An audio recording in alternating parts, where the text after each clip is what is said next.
Time and work. So, ఇలాంటి problems వచ్చినప్పుడు efficiency of A is to B equal to 2:1, A plus B equal to 30 days. Then A equal to ఎంత? అంటే AB అనే ఇద్దరు వ్యక్తులు ఒక పనిని 30 డేస్లో వర్క్ చేస్తే అదే ఏ అనే పర్సన్ ఇదే వర్క్ను సేమ్ ఎన్ని డేస్లో కంప్లీట్ చేయగలడు.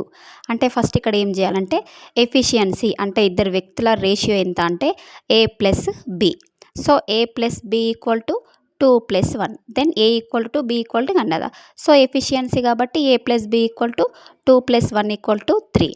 ఓకే, నెక్స్ట్ ఇక్కడ A plus B equal to 30 days కదా.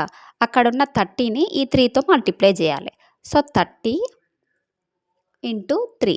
సో, 33 జా 90.